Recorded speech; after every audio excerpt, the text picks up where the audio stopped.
Hello, my fellow New York City chewing gum litter. I'm Mr. Church. The newest update brought a ton of armor changes. I made a whole video going over all of the changes to under armor, power armor, and named legendaries and things like that. I'll link that if you want to check that out. But today we're going to be more specific, and I'm going to dive into primary armor effects, and I'm going to be ranking them from best to worst. So because so much has changed with just primary effects on armor, I thought it would be helpful potentially for me to go through them and kind of rank them in, from how I see them. Now, keep in mind that because I'm a human being, I sometimes make errors. So if you see me making a mistake or disagree with any of my assessments here, I encourage you to craft a cross using wood from the barn and nail me to it. That's right, a crucifixion, because I was incorrect about this video game. So to start off, I'm gonna set in there the best and worst so that we kind of have a reference point with which to rank everything else. Best armor in the game. Easy, it's Unyielding. Unyielding is S tier easily. If you're like kind of unfamiliar with some of the deeper mechanics of the game, then just getting +3 specials while your health is low doesn't seem that useful. But there's so many benefits to being able to stack your specials that high that it is actually incredibly OP.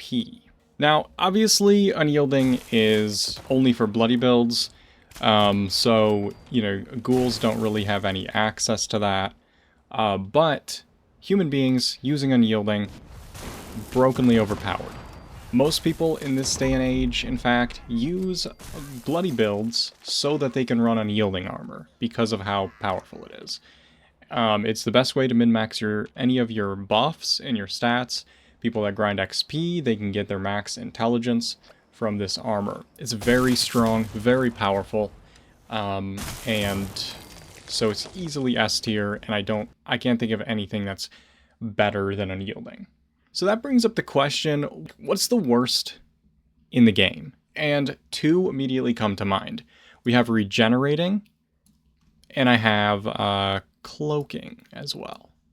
So over here, I've got this website pulled up. It's Nukanite's website. Just to quickly reference what they do, I can read it off here.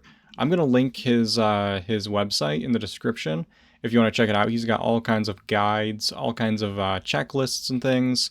Lots of really good information and data mined info as well. So let's look at cloaking first. Being hit in melee causes the player to become invisible once every 30 seconds. On paper, that sounds pretty bad, but actually, in reality, it's even worse. So there's some effects that the amount of armor you have on reduces the cooldown. So I thought maybe if I have a full set, then it'll be, maybe I can get hit 5 times or something before the cooldown or something like that. I don't know. But it doesn't seem to affect the cooldown at all, no matter how many pieces you put on. So it's something that you just wear one piece of because it doesn't stack. Because it doesn't stack, it's completely useless.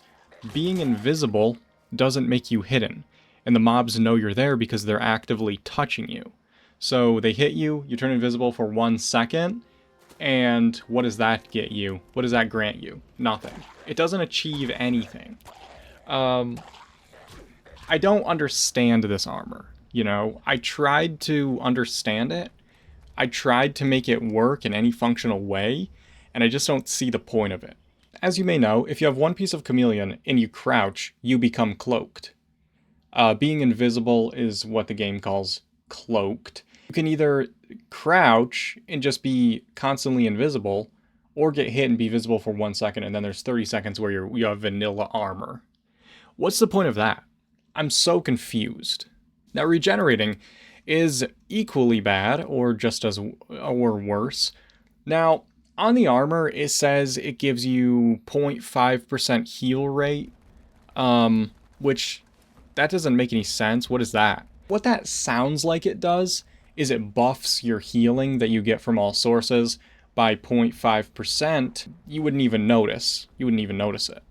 With a full set of it, you would have a 2.5% more healing from everything. That's terrible. But that's not actually what it does. You can see here on the sidebar, actually, it says healing rate 1. That's actually what it does is it gives you 1 HP a second per piece. So 5 HP a second, not 0.5. I don't know why it even says 0.5. I don't know what's going on with it. So like 5 HP a second, I don't know, maybe that's not so bad. You could stack it with solar armor and sawbones maybe, and I don't know, maybe have just instant infinite regeneration, right? No, because here's the problem with it. It only works when you're hidden. So it's like healing factor, but 10 times worse, and it uses up all of your armor slots that you need for actual armor. So there's absolutely no point to run it whatsoever. You get a better benefit from something that doesn't have any drawbacks to it, except, you know, reduced aid, but you can just take another mutation to suppress the negatives for an hour. So, like, it doesn't... It's... No. You know what I mean? It's garbage. Absolutely garbage. And fecal. And fecal in every way. Now, I was trying to think of, like, would this ever be useful? Is there ever a use for it? The only thing I could think of is... Back in the day, like when the game first came out, it was a lot more difficult. You had to eat and drink or you would die. You had to find your own armor, weapons, ammo. Like, you didn't leave the vault with all that. You used to leave the vault with nothing. You had a little party hat, you had 2 cards, some glasses, and that was pretty much it. So I remember running for my life with a machete, being chased by dogs through flatwoods. It was a jungle out there, guys. It was something that you're not going to experience today. And back then, because of the economy, max caps being at 20,000 and that being the cost of 1 serum recipe, healing factor was not very common. A lot of people didn't have their mutations for a long time. And you had to like save up your caps, and then you had to find some specific players who were like basically in-game vendors that would sell mutations. It was a completely different experience back then. And stim packs were a lot more scarce as well. It was a lot harder for early players back in the day. So maybe there was a situation if you found some regenerating pieces where that would be helpful for you really early on so that you could save your stim packs basically. So like as soon as the fight's over, you can crouch down and you can wait for that regeneration to slowly heal you up. So for like early game, really early game, back when the game was difficult, I would maybe even put it in dreadful, you know, and not quite as bad. But now it's just completely redundant, it's completely useless, and there's no meaning for it. All right, so that is Supreme and Fecal. Let's work our way through here to, we have Chameleon. Now Chameleon, I'm going to say, is A tier. Chameleon is really good because, 1, it makes you fully invisible. You can fire, you can jump, you can still play the game without turning visible again. So you have that really nice cloaking effect, which actually buffs something else, which we'll talk about soon. But you only need 1 piece of it as well. So you get this really nice buff. Altogether, I find it to be a very useful armor type. While we're on the topic of Chameleon, I want to talk about, there's one other piece that functions very similarly to Chameleon where you only need 1 piece of it, and that's Auto Stim. And I'm going to also put that in A tier. Now, Auto Stim is obviously not for everyone. It's not for every build. But there are situations where you might want to run Born Survivor, and you want to save that space in your perks because you need the agility slots for your onslaught or whatever.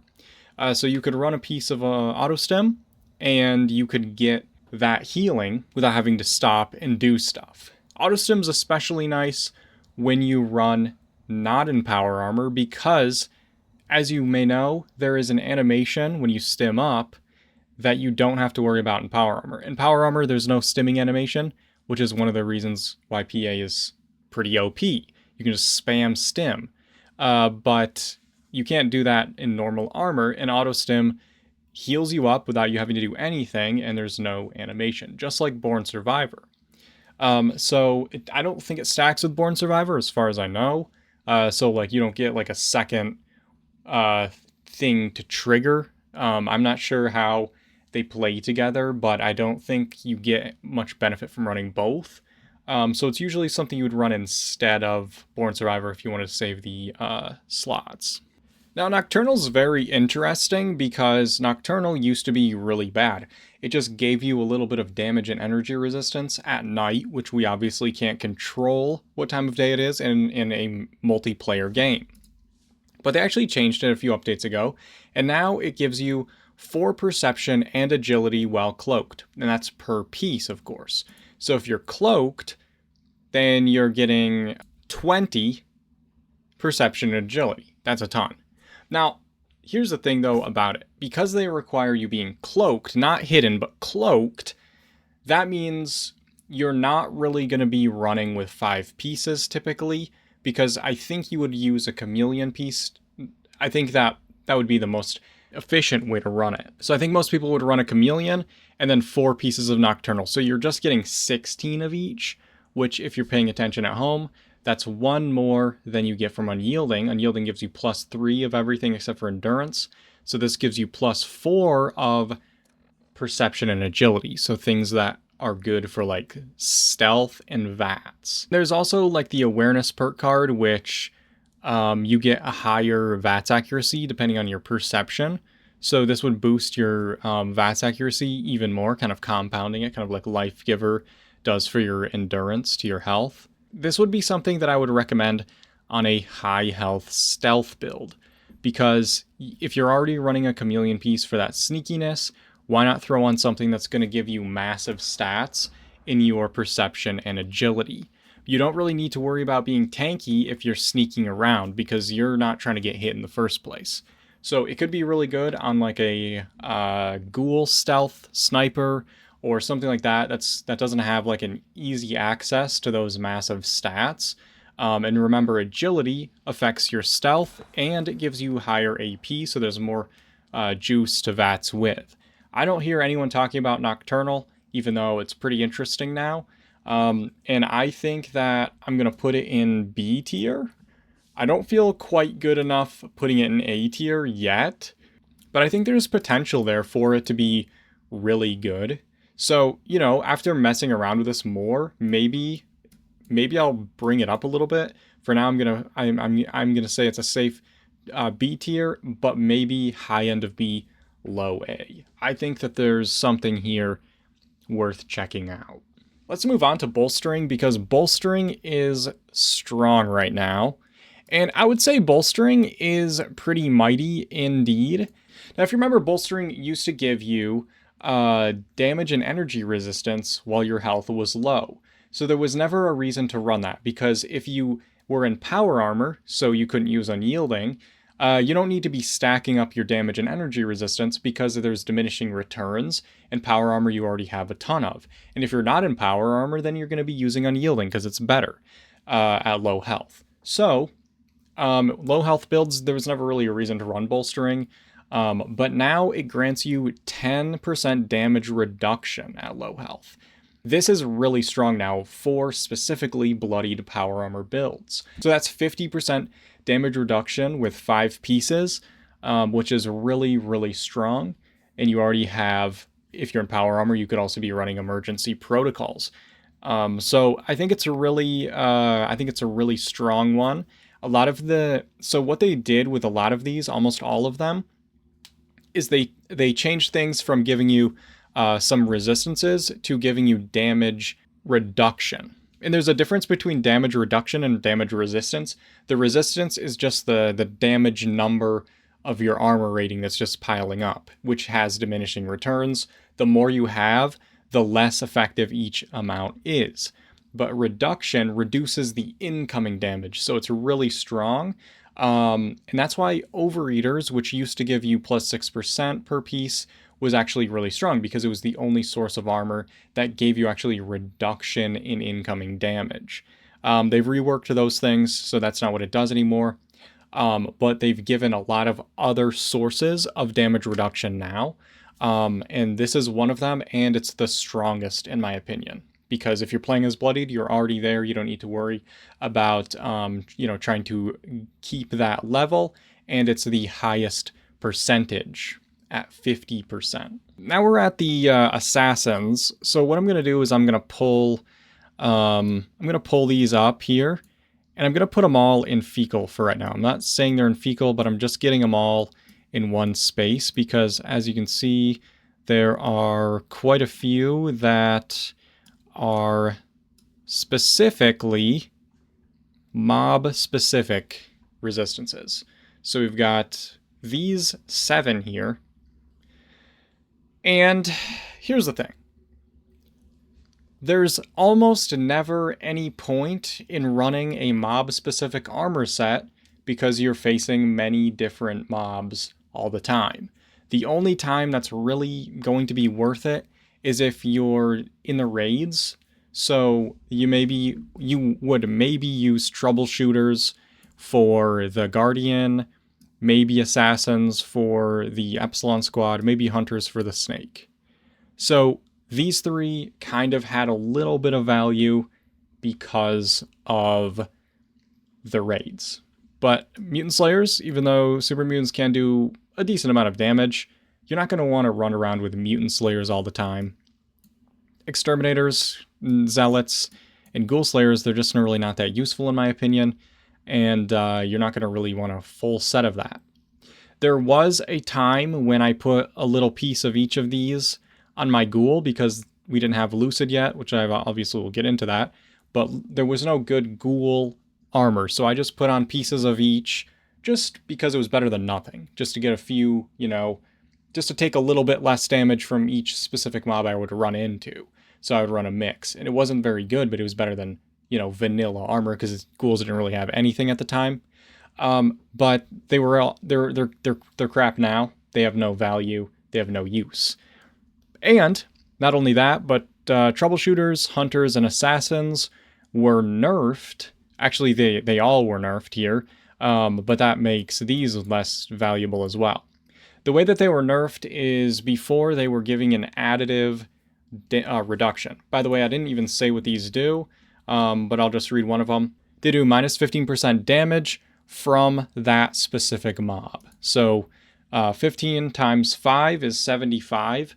So they additively, you have 75% less damage taken. 75% less damage taken from a boss in the raid is actually pretty good. That's why I had them up here. Because you had the Guardian, you had the Squad, you had the Snake. But they changed this from an additive buff to a multiplicative buff. Now, multiplicative, you get less than additive. I don't really want to go into the math on that, but I feel like I need to, because last time I said multiplicative is worse than additive, some Harvard professor in the comments told me that I was wrong and multiplying is higher than adding. So here's the thing about percentages. Multiplying percentages is not higher than adding percentages. Multiplying percentages is you get less than, because you're looking at a percentage of something, okay? You're getting a percentage of something. You're not adding an overall value that you then use as the percentage. You're getting a percentage of a percentage of a percentage. So it's lower, okay? I don't want to do this, okay? I don't like doing this. Math, I'm sick. I'm sick because of you. We're going to move these down to crunchy. They're still usable in the raids, but they are significantly less powerful now.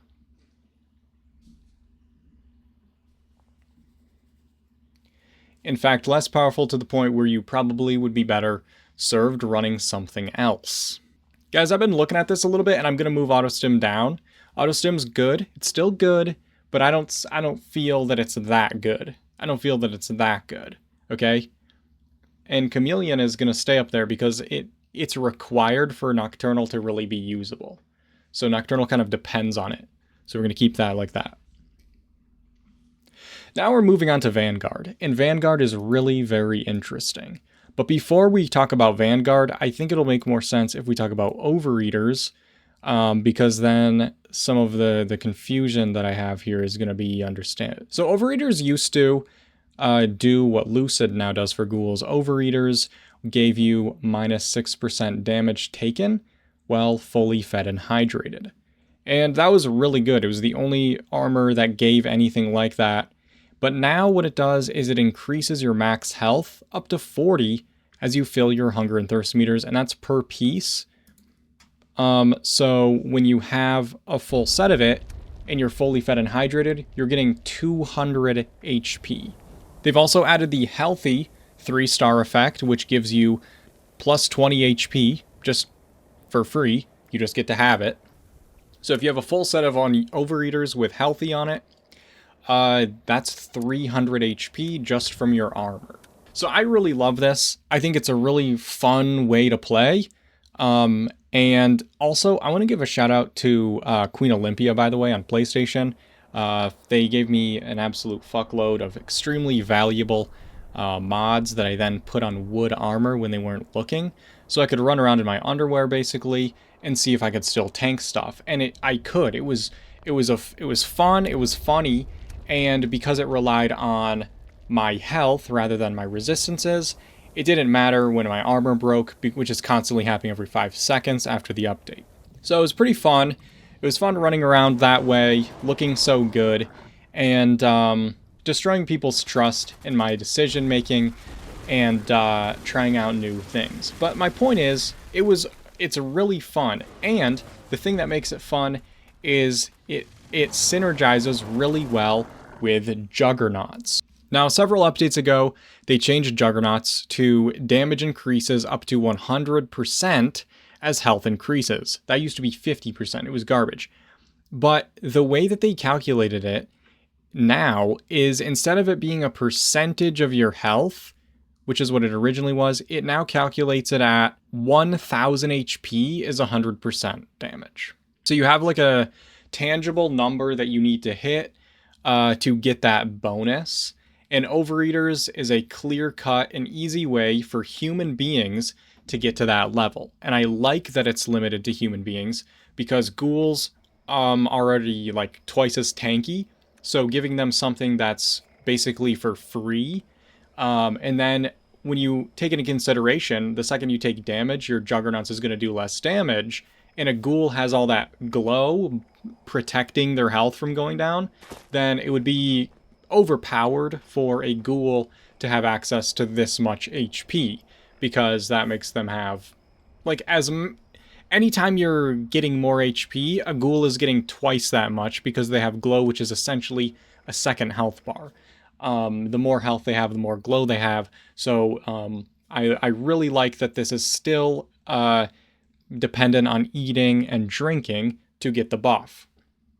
So I think Overeaters is really clever. I think it's really good. I'm going to give it an A tier, and I'm also not going to tell anybody that I put the sawbones pieces on my wooden armor as well.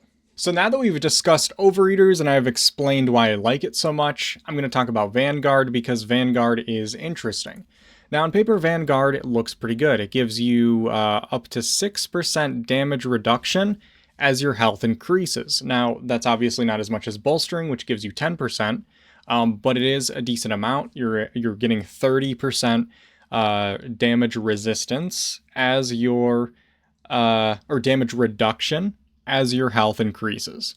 Unfortunately, it's also calculated off from 1000 HP, okay? So this makes it a little more difficult because it's gonna be hard to achieve that without Overeaters, and you're not going to be able to use Overeaters because you're using Vanguards. It's the same slot. And unlike Overeaters, where Overeaters you could like run a piece here and there to get your health up higher, you really wouldn't want to because you don't want to break up Vanguard. You want to have as many of these as possible. If you're going to run one of these, you need to run all of them because they stack, you know what I mean? So you want to get that full 30%. You don't want to get 24%. You know what I mean? So to try to get that buff, you have to be at 1000 HP. So it's possible to get close to that without your Overeaters because there is healthy mods and you can buff your endurance and stuff. and make your endurance as high as possible. You can put endurance on your weapons and on your armor and stuff like that. So there are ways to get really high health without buffing out, but you will need to buff probably to get over 1,000. And when you start taking damage and your health goes down, you're going to start losing that damage reduction. So it is actually going to be performing worse as your health goes down. And I think that's why Vanguard is bad. If it didn't affect your resistance or whatever, or your reduction as your health went down, then it would be okay, because you could go all in on getting all this health, and then you'd know you'd be tanky. But the problem is you start taking damage and suddenly you're less and less tanky with every hit, and that's pretty bad. On a full health build, it's not really that great, because there are other sources of damage reduction, which I haven't gotten into yet. There's mutants, and heavyweight as well. And so you don't really need to run this, in my opinion. But let's talk about mutants, because mutants, I think, is going to be the direct competitor for Vanguard in most situations. Because if you're trying to get that damage reduction rather than just buffing your overall health or buffing your stats, then you're a human, so you can't use Lucid, which is only for ghouls. Then you're going to have these three options here: Vanguards, mutants, and heavyweight. Heavyweight's its own little thing, so they're not really comparable. So Vanguard and mutants are going to be your main choices if you're a high health build and you want to get that damage reduction. Obviously, if you're a low health build, you're just going to use Bolstering. It's a higher stat, it's easy to achieve, and you just have it for free. So Vanguards and mutants they give you similar buffs, but mutants is actually worse in the amount it gives you. It only gives you 5 damage reduction as you require more mutations. So it caps out at 25%, where Vanguard's caps out at 30%. But on the other hand, when you're taking damage, a lot of times your Vanguards is going to be going down past what mutants is giving you. So mutants is going to be better in a lot of ways. So the problem with mutants, though, is it's not just like free like it seems like, because the required amount of mutations to max it out is 16 mutations. And that's more than most people run on their builds. In fact, putting that many mutations on most builds kind of ruins it a little bit and debuffs it, because you're getting a lot of stuff that you didn't want in the first place. And so it's difficult to get to that point.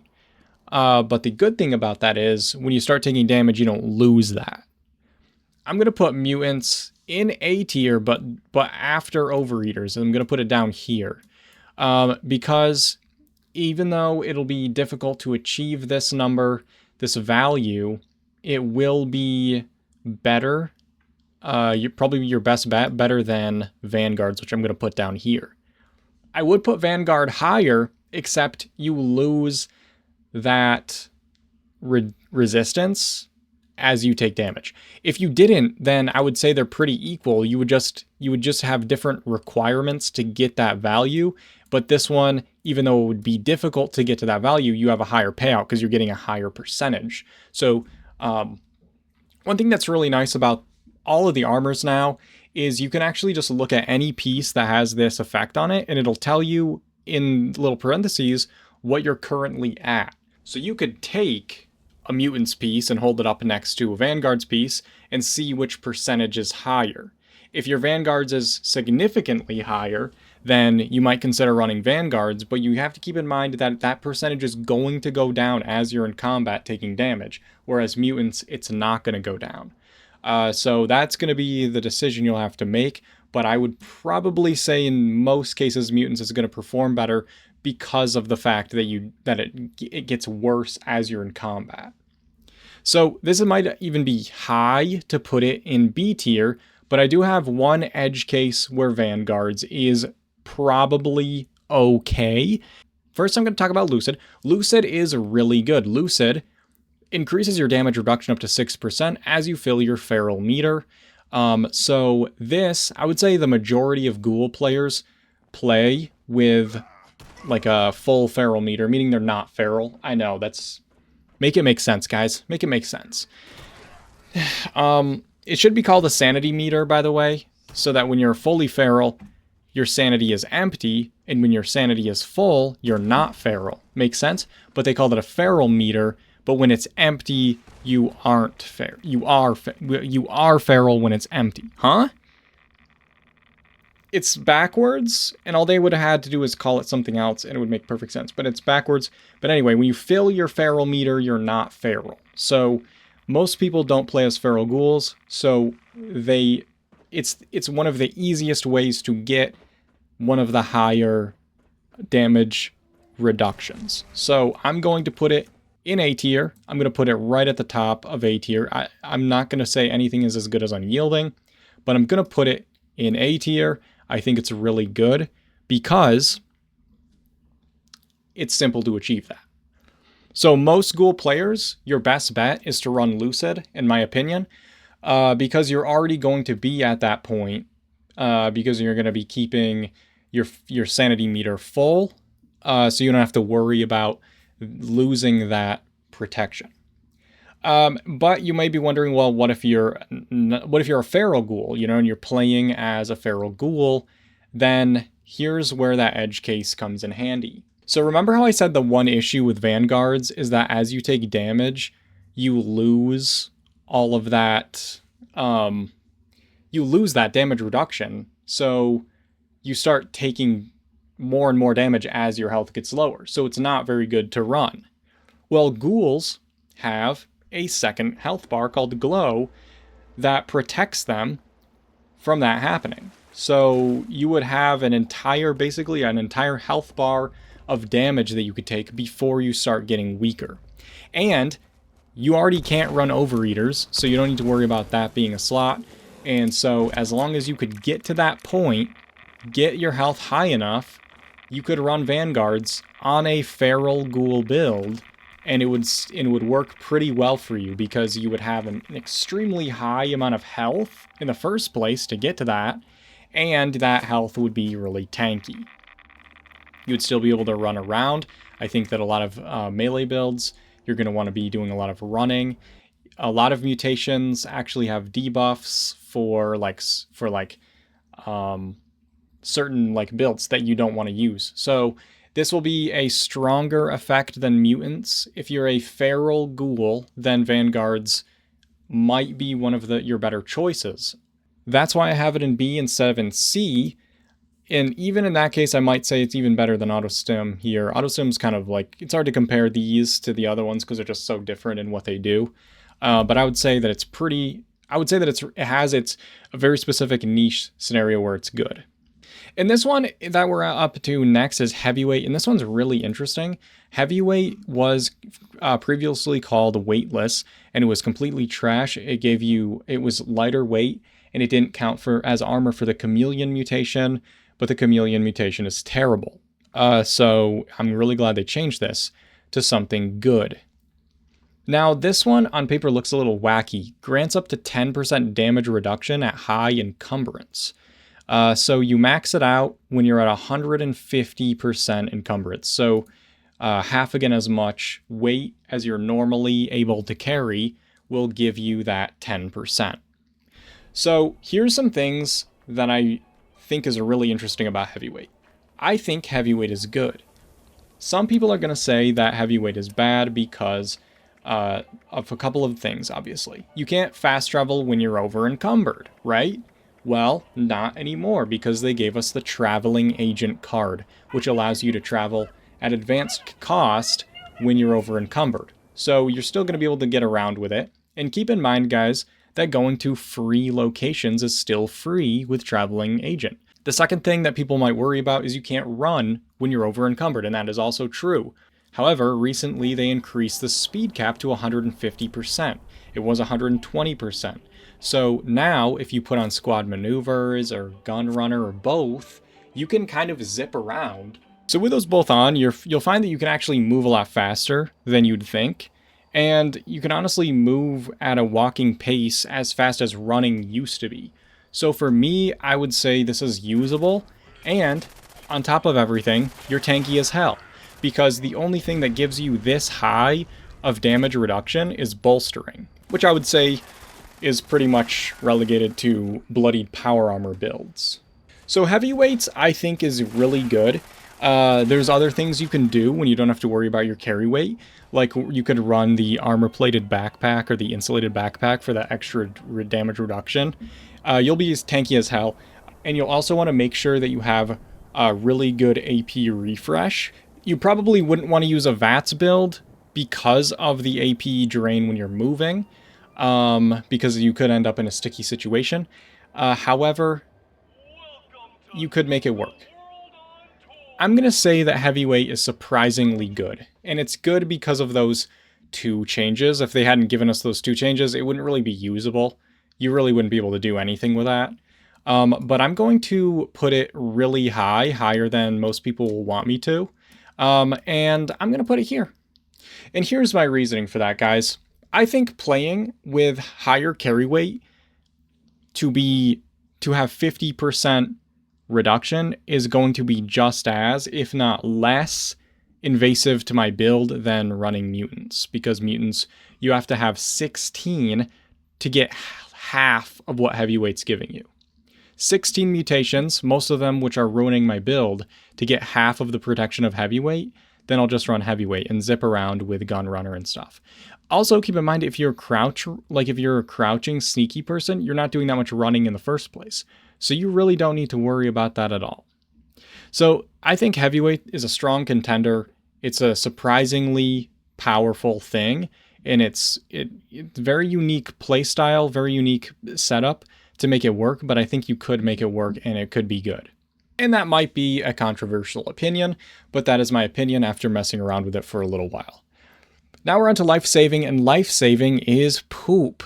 I'm going to put life-saving right here. I might even put it lower than that, but here's the reasoning for this. Now, life-saving, as you guys might know, when incapacitated, you gain a 50% chance to revive yourself with a stim pack once every 60 seconds. I don't know if it's still a percentage chance or if it's guaranteed, but I do know that the more pieces you have on now, it lowers the cooldown from 60 seconds to, I think it's by 10 seconds a piece. I'm not really sure. But the point is, you could have a full set of this on, but then, I mean, why? You know what I mean? Because the main reason that I've seen people using life-saving is when they are using the Revenant perk, which gives you bonus damage after you're revived. So they'll down themselves, auto-revive, switch to their real armor, and then, like, you know, one-shot the queen or something. So it's a way to get a little extra damage, but you have to wear or carry around a full set of armor that you only use for that, or waste your actual armor slots with it. And for what? Because here's the thing. Scouts banners, if you pop a Scouts banner, you get this auto-revive ability, and it's a 100% guarantee. So the only time that you would really need anything besides the Scouts banner, which I always have 1,000 of in my inventory from God knows where, is if you were dying constantly left and right. And if you're dying constantly left and right, that means you probably need something that's giving you better resistances, not just something that's giving you another chance to maybe fight again. So I'm going to put it low. You know, it might actually be worse than that, but I know some people do use it. But I don't know why they do, because you have Scouts banners. Now we have Adrenal, and this one is plus 10 damage and energy resistance per kill while on a kill streak. This one, I feel like it needs a lot more testing for me to know where to put this. It's a new effect, and there's all these other new effects that require the kill streak to be usable. And because of that, I'm not exactly sure where to put these things. I don't exactly know how strong that build is when you min-max it, because there's the Thrill Seekers effect from Bigfoot as well, and there's all kinds of things that do buff it. But the thing about this one is it gives you resistances rather than reduction, which we talked about earlier, having diminishing returns. Why do I need my resistances and stuff to stack while I'm in combat? You know what I mean? On a full set, you're getting 500 max, because it is plus 10 per kill, and it maxes at 10, so you get 100 damage and energy per piece per kill.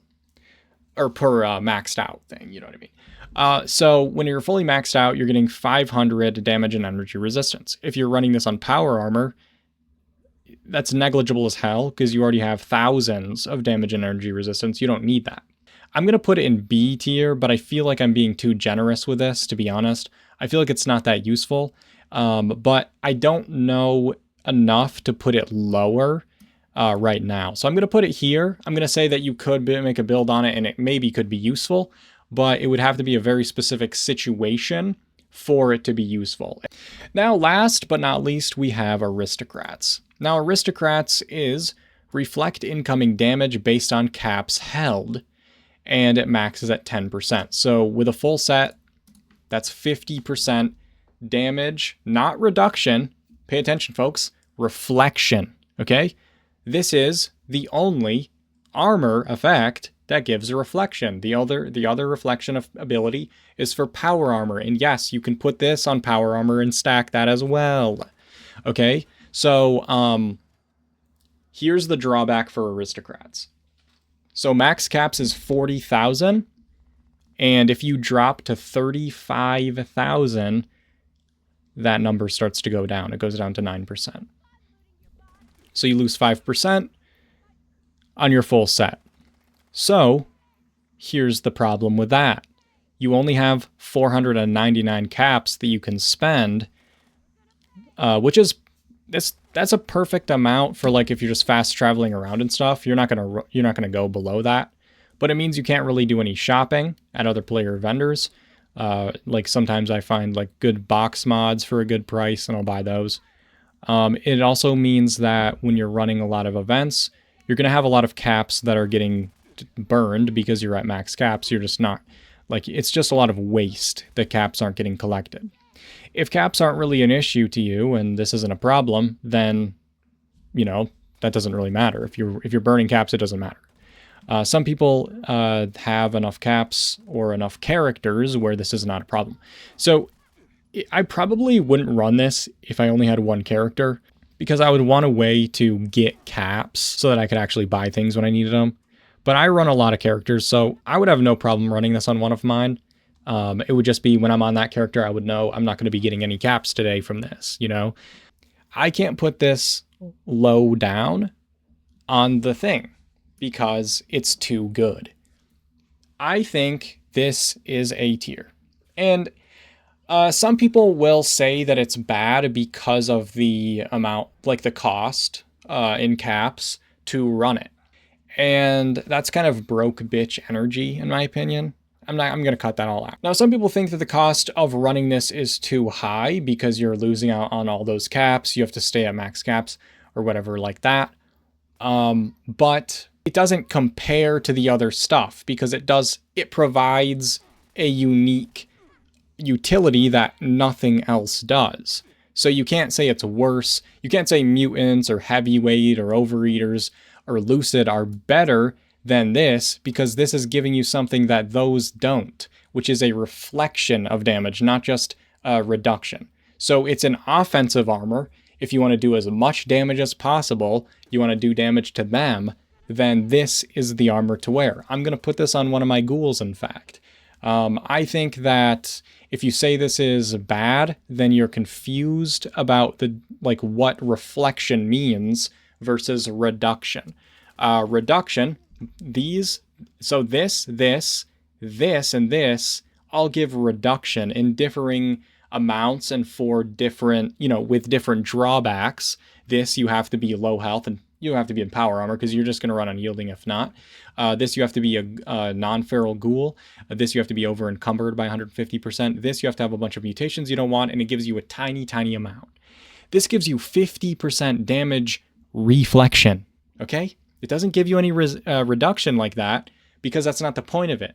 The point of it is you have money, so you're untouchable. You have money, so anytime anyone tries to do damage to you, they get hurt. It's just like in real life, guys. It's just like in real life. So the commitment to lore, the commitment to lore-friendly accuracy makes it even better in my opinion. So yes, this won't be for everyone. If you're hard up for caps, it's not going to be a good build for you. If it's your only character, it probably won't be great for you either if you want to be able to continue shopping and stuff like that. But if you want the best armor that does the best things and is the most effective in battle, then Aristocrats is objectively, as an armor piece, best out of the rest of these because of what it does. So that is my opinion. Obviously, like I said, guys, if I'm wrong and you disagree about any of this stuff, I would like to be crucified on a cross on the Roman road, because I think that would be historically genius. It would be historically beautiful.